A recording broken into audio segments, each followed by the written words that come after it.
Welcome to anglos.co.il. Thanks for joining us, and today we're going to be talking about home insurance. With us today we have once again Danny Newman from Goldfus Insurance. Danny, thanks for coming in again. Pleasure. Thank you for having me, Warren. So you've been in before, but maybe for those who haven't seen any of our other interviews, maybe tell us a little bit about yourself. So originally from England, made Dahlia in 1999. Used to work before that for Sun Life of Canada in London. I've been with Goldfus Insurance now since 2006. Licensed in all aspects of insurance, home, car, pensions, life, health. Set up the Modian office in 2006 for Goldfus and opened up the Shemesh office in 2012, which currently the branch manager of that office.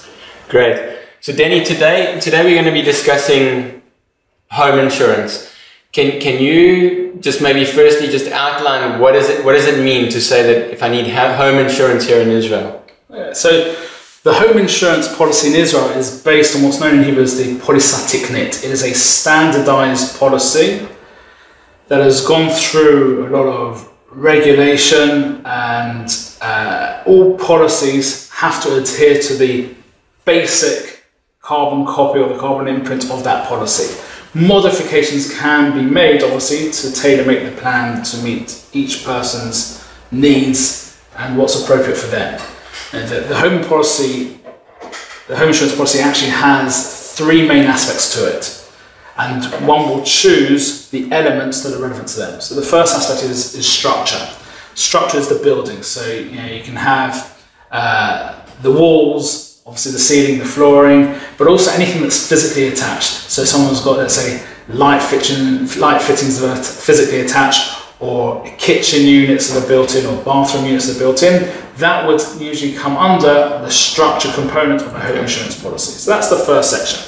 The second section is the contents, and the contents policy covers many things. It covers basic furniture, anything that's movable, clothing, books, and then can be extended to cover things like jewellery, computer equipment inside the home, outside the home, and various other aspects. And the third component of home insurance are the liabilities. So that can cover third-party liability and employer's liability. Third-party liability is, let's say, if someone has washed the floor and a visitor's come in and slipped on the floor and have broken their hip, and it turns out that person's also a taxi driver and can't drive now for 6 months, and he's going to be out of work and wants to sue you as, let's say, you're the homeowner and you've washed the floor.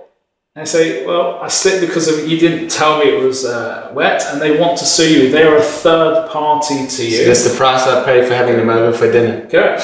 It's turned into a very expensive meal. Right. But if you have third-party liability through your home insurance, that will cover the claim against you from the third party. Another example of third-party liability is if you own the home, and let's say you have a burst pipe, and let's say you're on the 4th floor of an apartment block, and the water has dripped through to the neighbour beneath you, and it has destroyed their ceiling, and they come to you and say, Warren, you've clearly got a water problem. It does transpire that the problems come from you. Again, your third-party policy will cover the damage that has been caused from your property to the neighbour's property. Those are two examples of third-party liability. Okay. They can also cover employer's liability. So if, let's say, someone has employed domestic help, and they have a cleaner who's coming in, and they have to be paying them above board. So it's not talking about cash in hand, but they're paying b'turch me.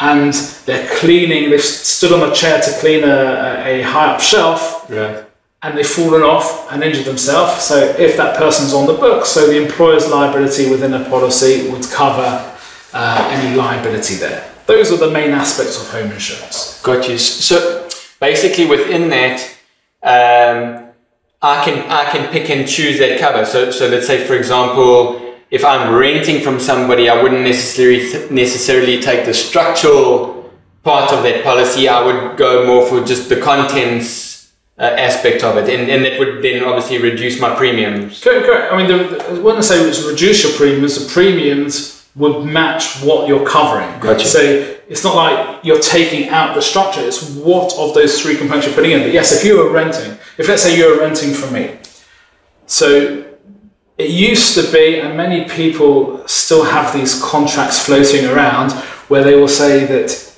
I want you as a tenant to insure the structure. Fortunately, legislation was passed a couple of summers ago whereby landlords are no longer able to enforce the tenant to insure something that's not theirs. Yes. Now, so in most scenarios, you would then, as the tenant, say, well, okay, we obviously don't need to insure anything connected to the structure.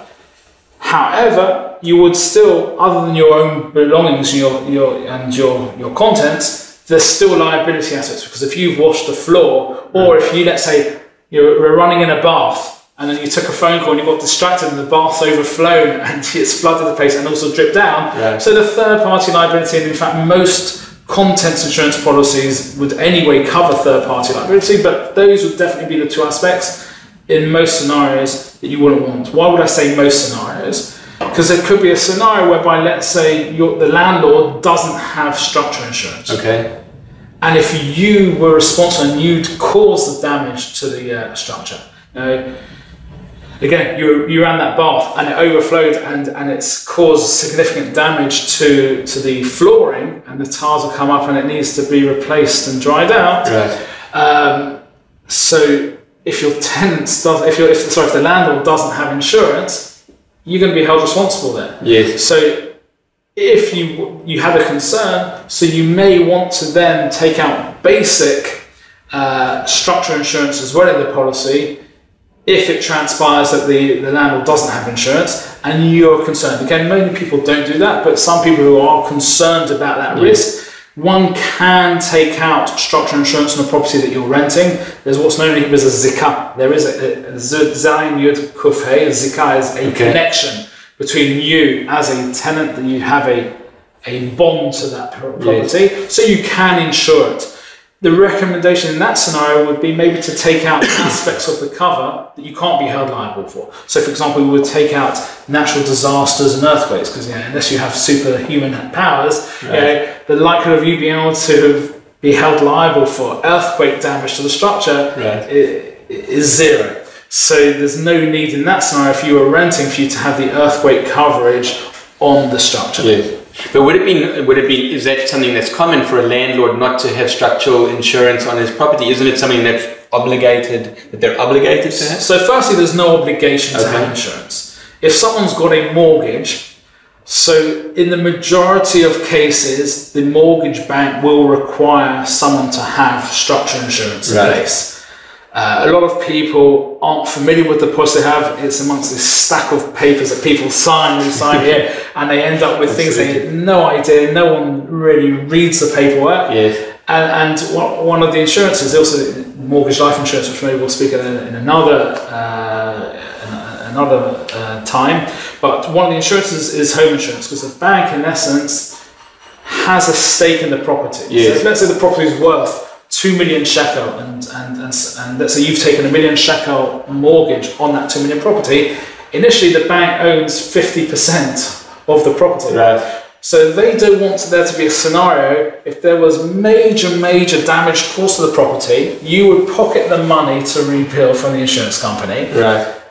And then you've absconded and run off to, let's say, Australia or South Africa or the States or wherever it may be, and you're sitting there with the money, or you've gone to the Caribbean, you're sitting here in life of luxury, and you've left the insurance company with a pile of rubble. Yes. So they will require in those policies a legal lien to be added, in Hebrew it's known as a shi'abud, to be added into the policy, so that the claim will not be paid to you without the bank approving that, because they want to make sure that their stake has been taken care of. That they're protected. Now, however, the insurance through the mortgage may not necessarily reflect your entire insurable interest. You may have upgraded the property.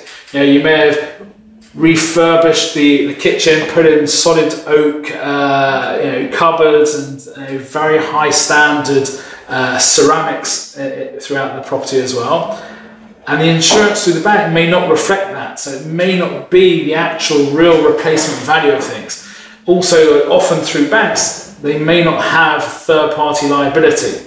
So if someone's a homeowner and they've got that, so they may be aspects lacking. So if the person that you are renting from happens to be a homeowner who has a mortgage, the likelihood is that they do have some aspect of insurance. But if someone is mortgage-free, there is no obligation whatsoever to have insurance. Gotcha. Okay, great. Now I've come to a place. I've got a home. Either I'm renting or I bought a place. How can I ensure that my possessions are insured correctly? So the best way to do it is to have an appraisal. Okay. In fact, this is something which we and many other agents will actually insist on or very strongly recommend that their clients have. Because when one sets up a policy, and you can, even those people who do it online, it asks you to put in a number. Now, most people don't really know the full value of their belongings. It also maybe they say, well, actually, I've got an old couch, I've got an old table, I've got an old refrigerator. Yeah. So they might undervalue it. But if there were to be, let's say, a fire that's destroyed, they would have to replace it. Yeah, exactly. Yeah. And you're going to be hard pushed. Let's say you've got a 20-year-old refrigerator that's only worth, let's say, 50 or 100 shekel, and the insurance company says, here you go, Warren, here's 100 shekel, buy yourself another fridge because that's what it's worth. Right. You're not going to find another refrigerator of worth for 100 shekel. Right. So insurance in Israel is based on new for old values. Okay. Even if you have a 20-year-old refrigerator, it will be insured for the new replacement value. That's how it should be covered. Yeah.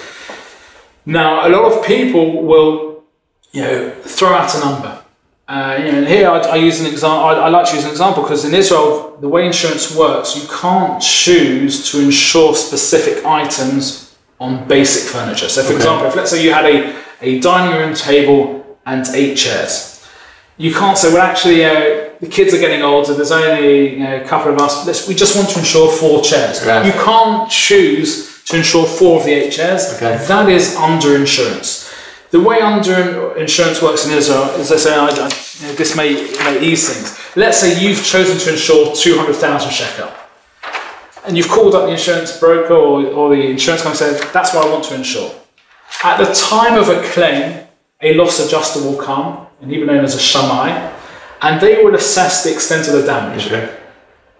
They will first check, is the sum in the policy, does that adequately or accurately reflect the true value of the contents that you have? Right. If yes, then fine, no problem, and the claim's a lot easier. However, let's say you've overestimated. Mm-hmm. Let's say you really only have 100,000 shekel. Okay. You only have a couple of basic pieces of furniture. It's a 1 or 2 bedroom property. You have no jewellery, very little silverware, a few books, clothes, but a couple of computers. Basic. So you basically overinsured yourself. Exactly. So just because you've insured 200,000 shekel, this is called overinsurance. Right, so they're not going to pay you out 200,000 shekel because you didn't have. You've paid, in essence, you paid too much to insure too high a sum, but you'll only get what the real value is of the property that you had and what was lost. So in that scenario, by being overinsured, you're paying too much needlessly for that. Yes.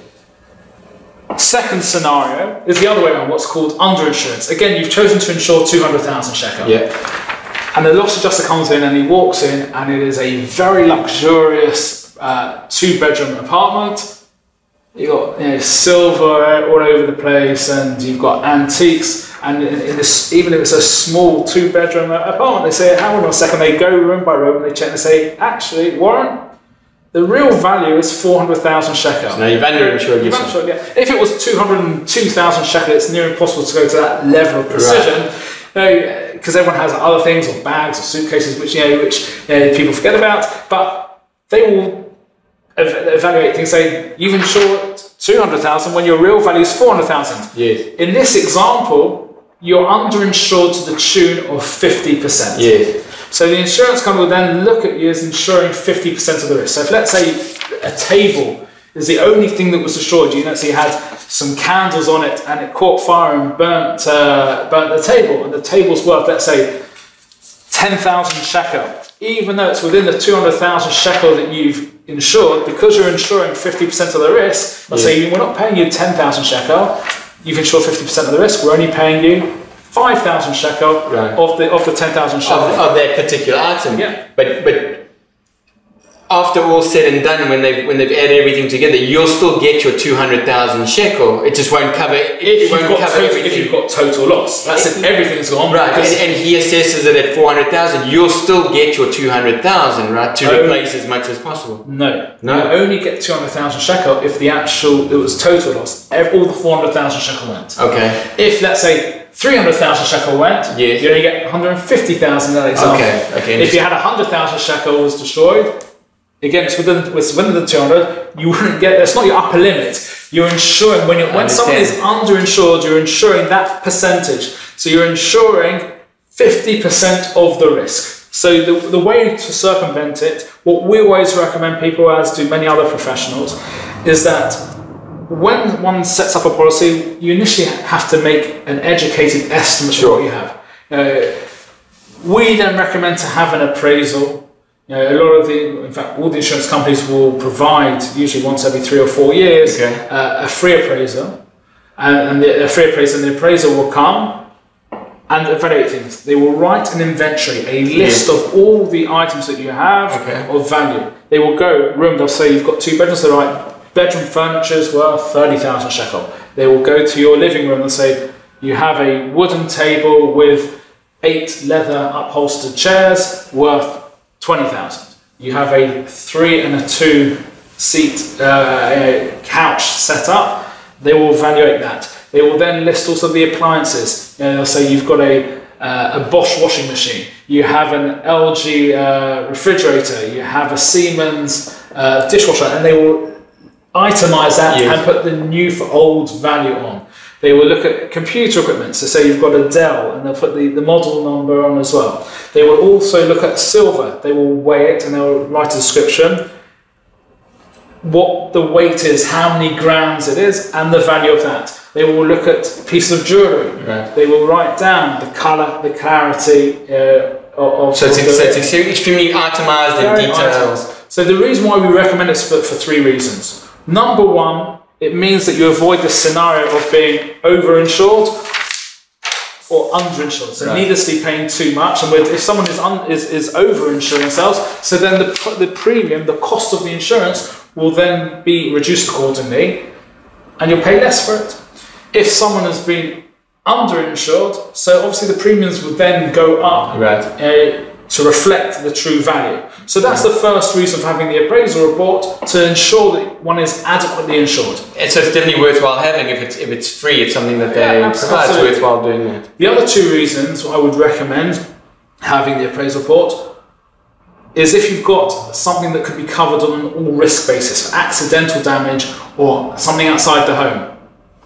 Someone has taken a computer to a cafe. And they're sitting there and someone by accident has spilt the coffee over it, or something which we saw during the Zoom period. We had a few claims like this with the kids in various lessons and drinks being spilt onto laptops and destroying them. If they were extended on an all-risk basis for accidental cover, they're covered in the policy. Now, you have to have either a receipt or the valuation of it through the appraisal report for it to be covered on an all-risk basis. Someone's on a teal and they've looked down and they see that the stone has fallen out of the clasp and they've lost a stone.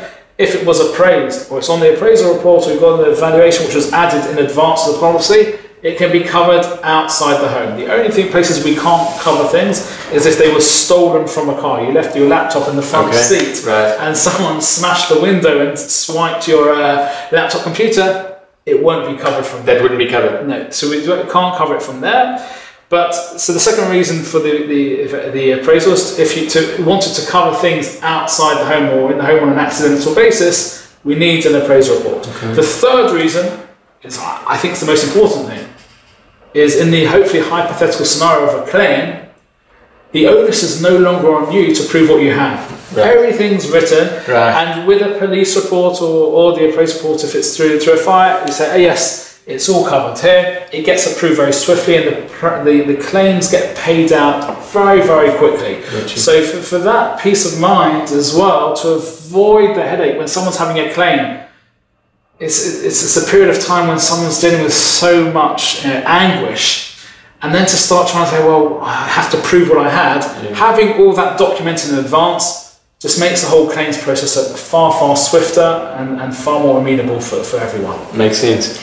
To go into a little bit more detail, something that I don't understand, can you maybe explain the difference between what they call rebuild value and market value cover? Yes, so that's relating to the structure components of the insurance. Okay. So I'm not talking about contents or third-party lines. So now we're dealing strictly with the actual structure. Correct. Okay. So within the structure, so if someone's in a standalone home, or what's known as a cottage or a cottage dumishpachti, if, let's say, there's a gas pipe explosion and the building has collapsed, they're not beholden on other people, so they can rebuild without being dependent on a neighbour, especially if they're not attached to anyone. They simply will get the money from the insurance company and rebuild. So that's rebuild value. And that would also be updating the appraisal report as well. They look at the size of the property, how much it would cost to rebuild per square metre. Okay. Now, the prices would pretty much be the same if someone's in the middle of Tel Aviv or middle of Jerusalem, where location pushes the market value up a lot, or if someone's in the middle of, let's say, the Negev or middle of the Golan, where location-wise the property prices are far lower, the cost to rebuild is pretty much the same. Okay. So on the rebuild value, it doesn't really matter where the property is based. Okay. So if someone chooses to insure rebuild value, which is what most people do, not necessarily because it's the right thing to do, because they simply are unaware of it, of the other options, but on the rebuild upper limit will be, so if let's say someone's got a property which is 100 square metres, if the estimated or the evaluated rebuild value is, let's say, 7,000 shekel a square metre, so the sum insured would be 7,000 shekel times 100 square metres, so it would be 700,000 shekel. That will be the upper limit that the insurance company will pay if there was total loss to rebuild. Because you don't need someone say, well, the property's worth 2 million. No, that's because of the location. But you own the land. We don't need to then repurchase the land. It's simply the cost of rebuild. Gotcha. So that's rebuild value. Okay. What is market value? Market value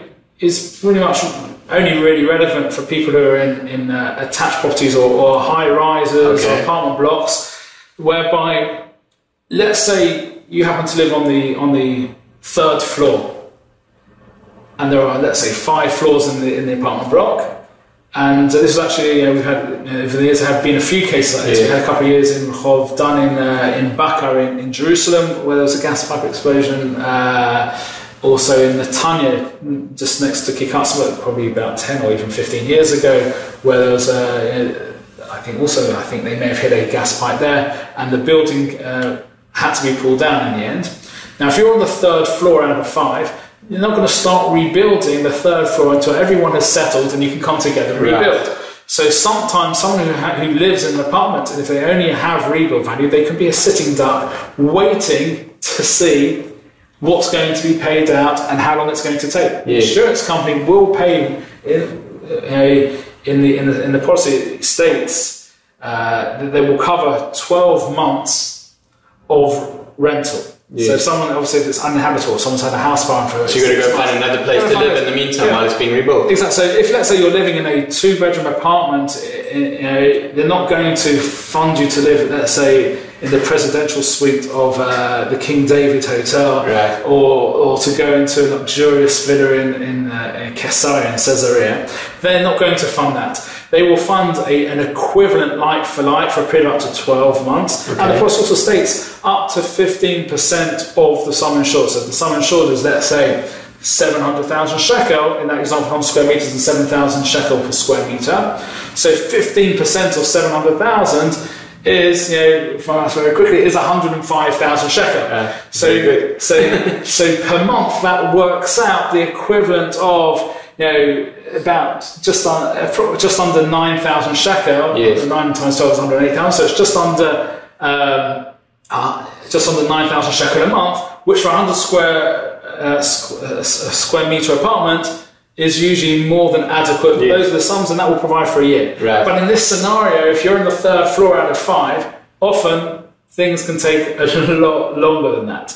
So if you've only insured rebuild value, you may be in a slight problem or in a predicament that you're then after 12 months left without a property to move into. Right. So a lot of people would advise or prefer to insure market value. Okay. In that scenario, what we're taking the rebuild value, and this differential between the market value is the land value. So if let's say that same 100 square meter property, so 700,000 shekel was the rebuild value, but the market value is 2 million, so you're insuring 700,000 shekel is the rebuild value, and 1.3 million is the land value. Okay. So the total sum assured will be 2 million. Okay.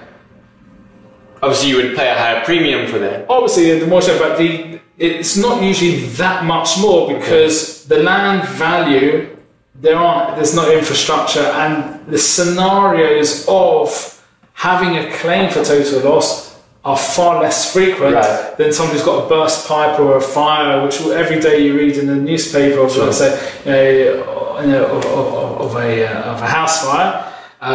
People often think stone-built houses, they can't catch fire. It's a fallacy. They can catch through. Also, the electrical wires with the sleeves that go from one to another, they can go through there. And also, often they can get much hotter and contained. If it's just in a stone room, then everything will just gets completely destroyed.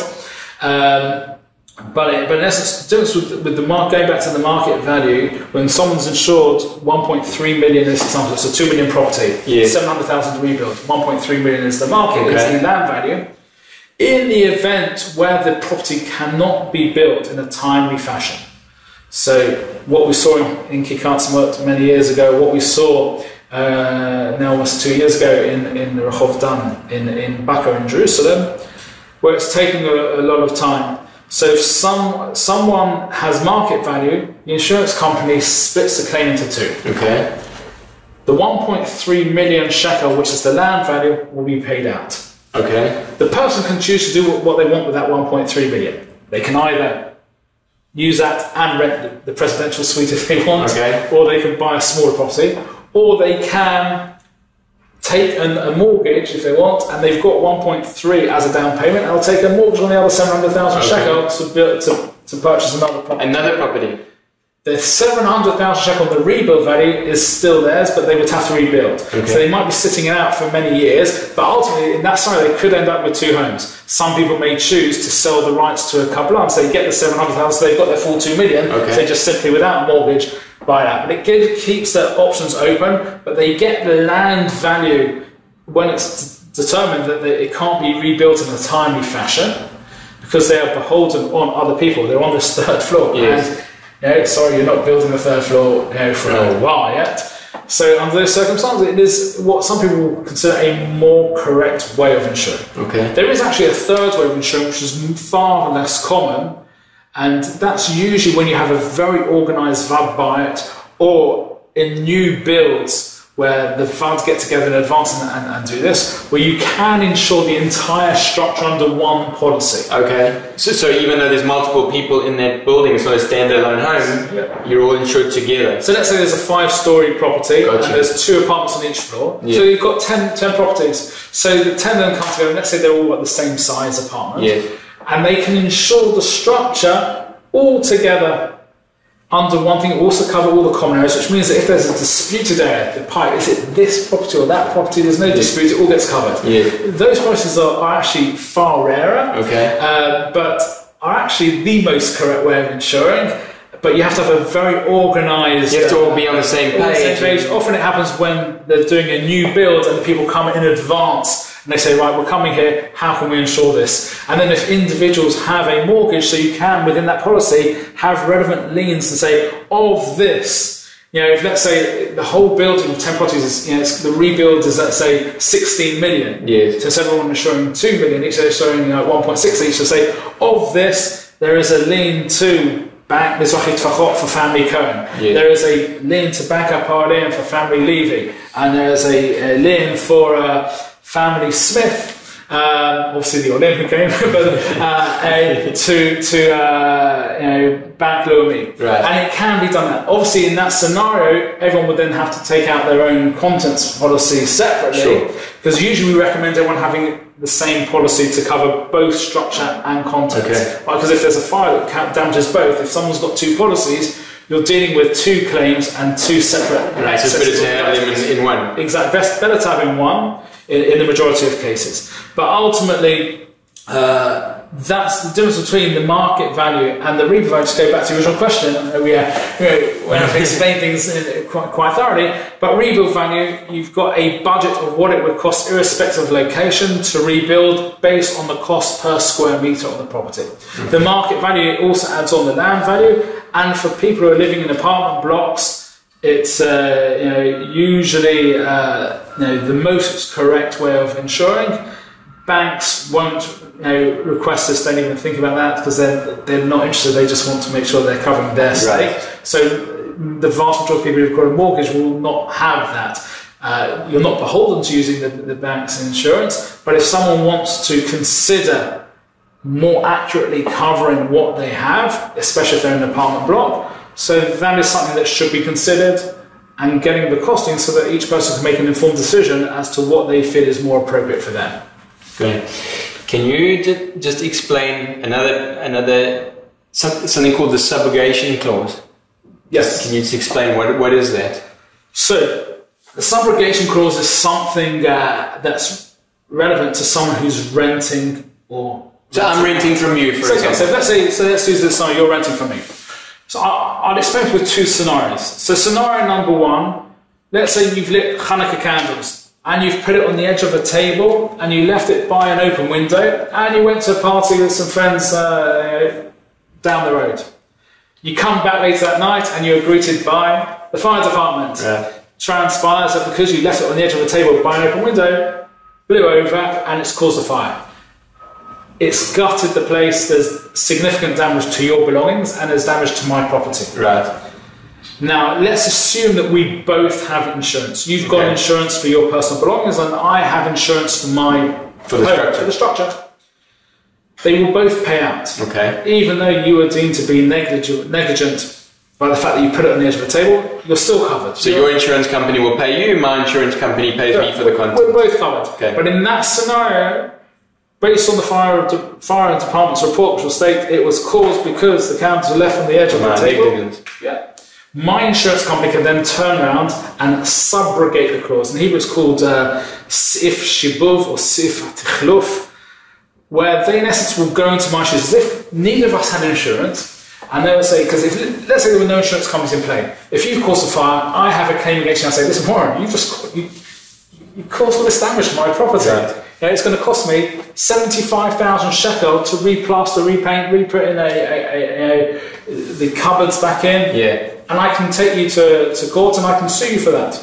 Insurance comes in and it compensates you for your loss and me for my loss. Now the insurance company can then go into my shoes as if I didn't have insurance and say to you, Warren, you were negligent, we are going to sue you as the insurance company for what we've just paid out to Danny because it was your fault. So they would sue me in my personal capacity? You, not your insurance company, they will sue you personally. Got it. So that is one side. It's also another reason why a tenant whose landlords don't have home insurance may want to take out the insurance, base insurance for fire and water damage on the property to cover that anyway. But back to the subrogation clause, so that's the first example. You caused the fire, we're both insured, my insurance company then turn around and sue you personally for what they've had to pay me out because of your negligence. Scenario number two, there's a problem with the electrics in the apartment. Now, each time you plug something in, you hear it sizzling. Yeah. And you call me up. Isn't that normal? Unfortunately, it does happen, but in that scenario, you've been a decent tenant and you called me and said, listen, Danny, we've got a problem. Yeah, and I either choose to procrastinate, and I say, you ever said that famous answer, you ever said that, Auntie don't worry, it's going to be okay. Or I send a friend of mine around who's more like a licensed electrician, he pays her and says, yeah, it's fine. Or even I did send an electrician around, but it's not transpires it wasn't fixed properly. And the next day you plug your appliance in, and you've gone out, and you come back, and transpires it caught fire. Yes. And again, you're greeted by the fire department. Again, your insurance will cover your belongings, your contents that you've insured. My insurance company, even though in theory I could have been held negligent for that, for procrastinating, not fixing the issue, it wasn't a willful act that I've done. My insurance company will pay for damages that have been caused to my structure, to my property.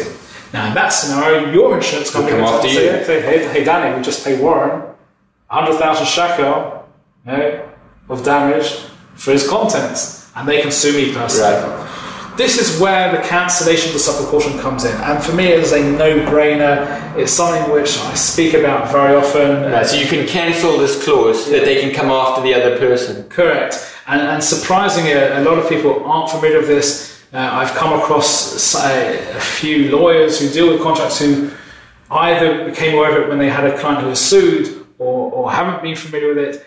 I recommend first and foremost that it gets written into the rental contract that both sides are obligated to cancel it. Okay. Why? Because it gives an extra backup in case one of us didn't do that, then you then have legal costs, wait, you should have cancelled it.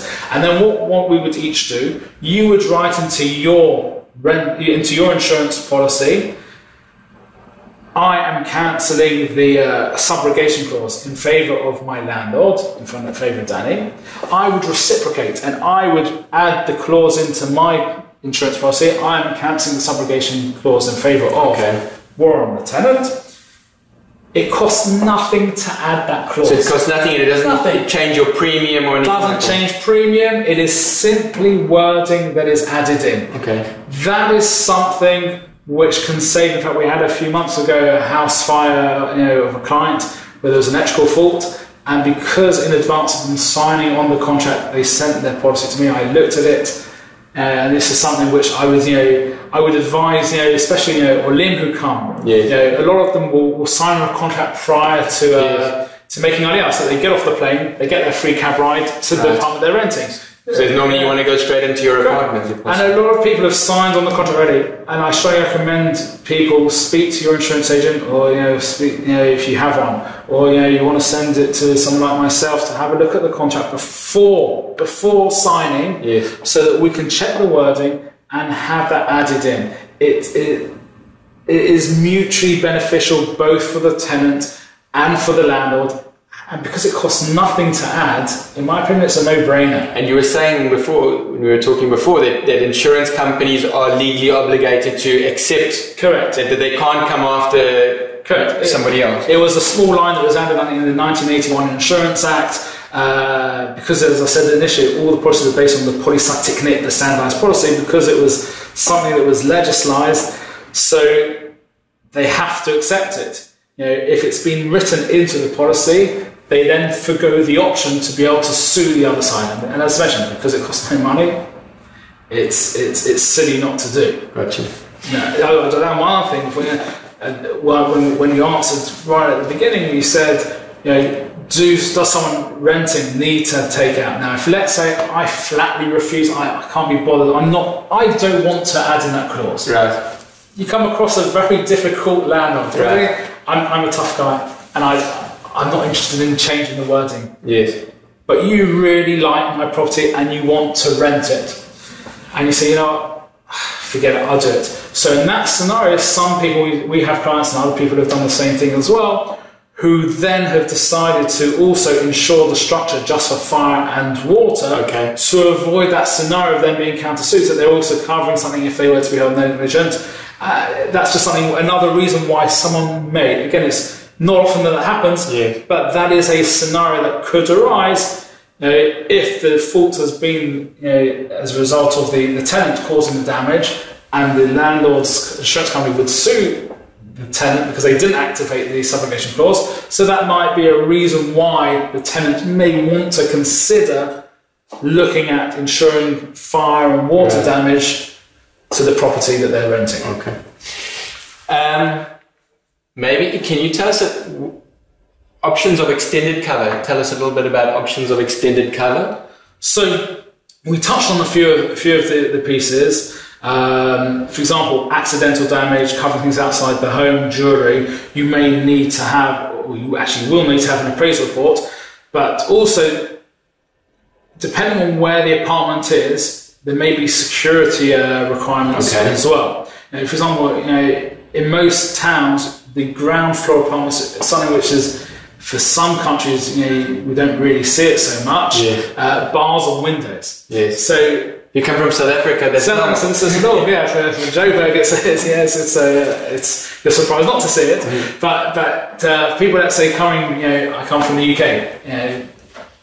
I don't remember many properties that I saw with bars on windows. Okay. A few had alarm systems. But here, ground floor apartments tend to require to have at least bars on the window or an alarm system that goes to a moked, to a company who will come, or dials up to one's phone so they can check it. If there's a lot of jewellery, then they may require the person to have a safe. So those are things worthwhile considering. Not everyone has to insure jewellery as well. Some people may decide to take things down or to reduce, to go to there. You can go to agreed values. You don't have to, go for the new for old. Unlike tables and chairs, which impact when we spoke about the under and over insurance before. With jewellery, you can choose to take things off. So if someone's gone over the limit where a safe is required, we're not talking about going to shop and buying one of these flimsy ones where you put a small key in for petty cash. It's talking about usually safes that have to be bolted into the floor or wall. The insurance companies have dimensions that they require as well. So that's often required. So if someone's extended for jewellery on an all-risk basis, things to be aware of, the security measures that are required. But I will also touch on this, isn't really extended cover, but I will go into, because jewellery is an important factor. Jewellery tends to push up the cost of insurance. The more one has, often it can get very expensive. And I look at jewellery in three different categories, three different types of pieces of jewellery. You've got the everyday pieces. You've got, for example, a woman who has their engagement ring with a very nice stone. If they've been wearing it for many, many years, they may feel a little bit undressed if they don't have a ring there anymore. They've been so used to it, so they would want to replace it. Or someone's got diamond earrings that if they were to go to a family simcha, they would want to wear them, so they want to replace it. So then it's worthwhile considering to insure. You may want to go for a lower agreed value, because it may be at the time when a young couple gets engaged. So the most important thing is that rock on the finger. Quite sometimes we'll see some people develop an itch on their to show off the stone that they have. That period doesn't tend to last long, and then if they have a family that comes along, priorities may change. They may say, well, we paid 50,000 shekel for this ring. To be honest with you, we wouldn't buy another ring that worth. We may buy one for, let's say, 20,000 shekel.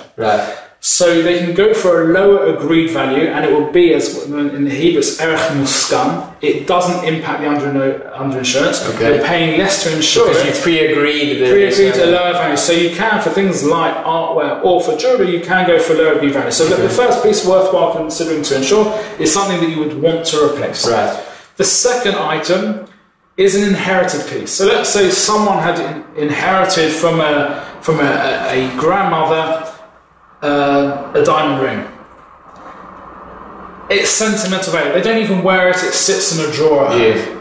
Now they're going to be paying premium to insure it. Now, if it was stolen or was lost, you wouldn't replace it because it's something handed down. You can't replace it. Exactly. So items that are sentimental value, I would recommend people consider the wisdom of insuring or not.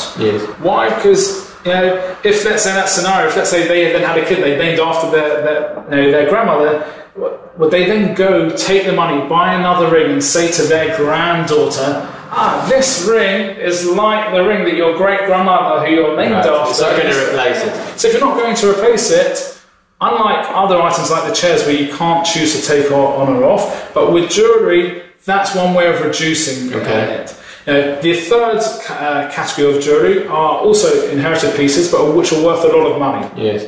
So sometimes people may still choose to insure it to ensure the financial value, because that could be, the Hurricane Katrina fund or the emergency fund that should the family hit adverse times, that they would want the financial value of that piece to still be part of their family's financial portfolio to assist them in adverse financial times should it be recommended. So in that scenario, one may still decide to insure a sentimental piece if it has some worth, if that's part of their consideration. But one can also reduce the premiums by taking a higher excess or deductible, even known as the Hitchcock-Smith, the copay. By taking higher copay, sometimes you can reduce the premium. Reduce the premium. Other extended cover, going back to extended cover, and we kind of took a segue on the jewellery because that's one extended cover. You can cover certain minimal business activities through the home, although the majority will require a separate business policy. You can extend it to cover acts of terror.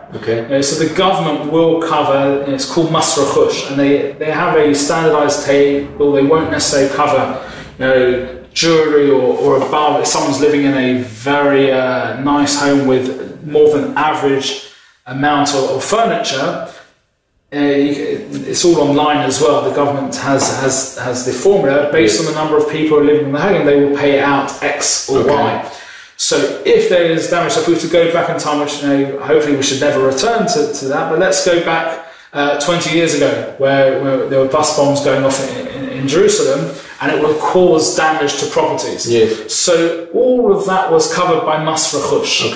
It is a budget within the government where acts of terror are covered through the government. So the government would actually pay you as an insurance company. But if you've got belongings that are over and above that, which a lot of people, let's say, have jewellery or live in relatively nice homes with relatively high-end furniture, they will not have sufficient coverage paid by the government. So there is an option. It's kind of like a top-up to sort of... So they will cover that. That's an example of extended cover that can be added. What I would recommend is that when people are moving to a home, they should look and see what are the concerns they have. Speak to a professional, and that way you can decide and discuss. Because insurance shouldn't be like going to the supermarket or the market and saying, "I've bought my milk, I've bought my bread, I've got my home insurance."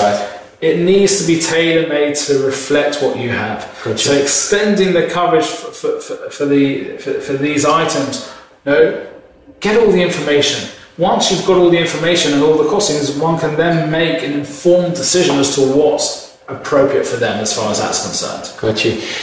Just to wrap up then, maybe if you can give us some tips or some other information about home insurance that maybe we haven't touched on. So, firstly, understand what you're insuring. I often come across people who simply don't know what they've got. There are even companies who will offer English policies, and something which we can offer, the policy actually in English itself. So you can read through it in English and understand the policy. Insurance in any language, even if it's your mother tongue, may use technical terms that you may not be familiar with.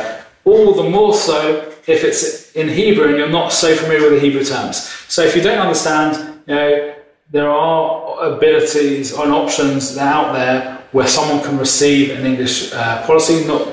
Not all companies or agents can do this, something which we pride ourselves that we provide that. Question is also to look at in advance is for the Olim. Someone who's coming on Aliyah, they've sent a shipment. Look at extending, if you've still got your policy from overseas, will you be able to cover jewellery still in your old policy once you've left the country? Other people say, well, I'm coming with my 2, 3, 4 suitcases.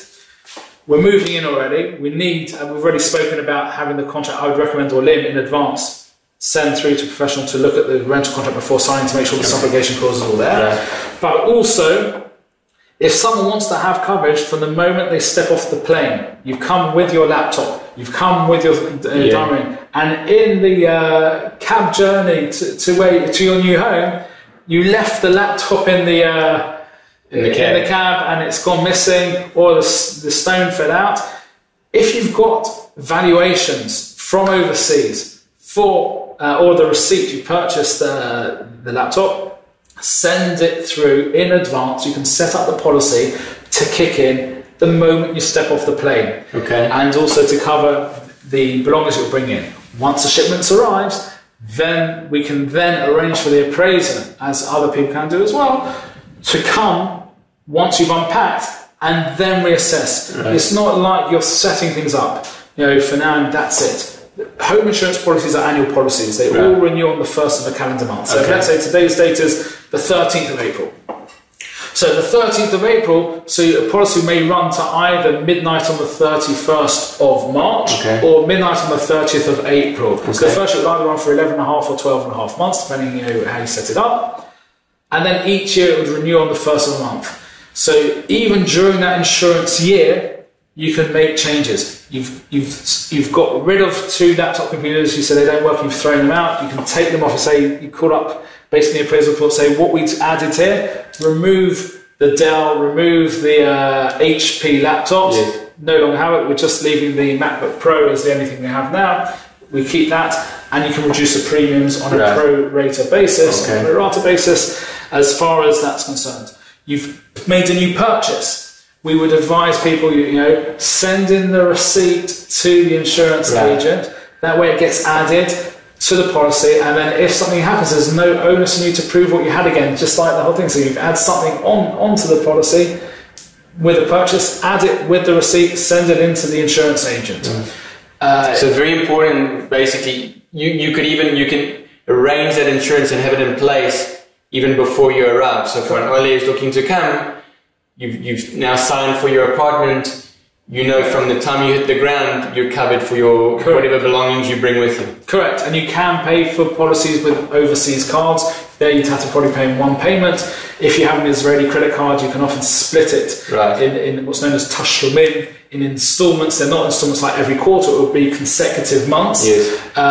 If it's a direct card, then it's not really tashlumim, you can't really do it. But if it's an Israeli credit card, that can be done. We can do by a Havra Bankit, a bank transfer, or you can set up a Horat Kever, a direct debit from the bank, and sometimes with tashlumim as well. Yes.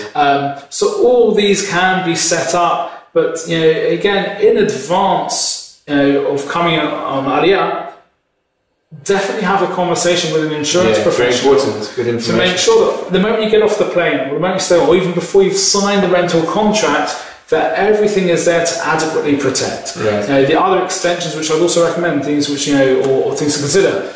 Someone, let's say, has got a swimming pool, or a lot of these ITEX type pools, these huge pools that people have, in Israel, especially those coming from colder climates. Israel is blessed that for about 8, 9, 10 months of the year, people don't even know what a coat is, unless you're in like Jerusalem, even where it can get quite cool.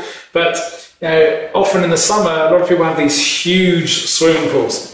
There it's important to extend the policy, because the third-party liability won't be adequate. This should, in the unforeseen event that something happened where there's a third-party claim, we're talking about a not so nice scenario, potential drowning, where claims could be a lot more. There you want the wording to be updated, similarly with some of these huge trampolines, and maybe the sums insured for third party to be increased as well. So that would be something I'd recommend. So if you're someone who's bringing something over, I would recommend that.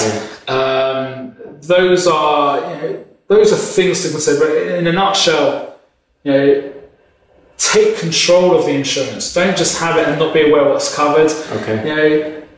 You have the right to demand that you should understand what you're covering. Absolutely. And relay that information to the insurance professional that you're sitting with to say, these are my concerns. Can this be covered? Can this not be covered? We have people who come with collections, stamp collections. So they may have information from overseas, and if it's all catalogued, bring that information.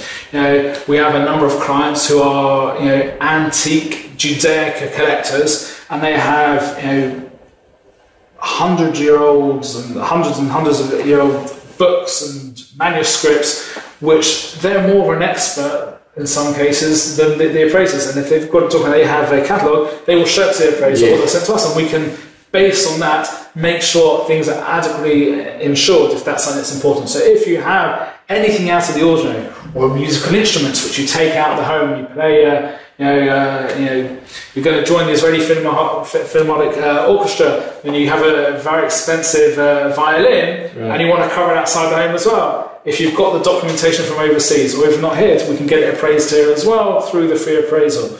And also we'd recommend every 3-4 years have another appraisal, because costs can change. You may have added things and forgotten, and that way we're constantly ensuring that you're adequately insured, neither paying too much by, for over-insuring yourself, or not adequately insuring yourself, or getting yourself in a scenario that, should the unforeseen occur and there's a claim, having the headache of having to prove what you had instead of having it all written down. Got you.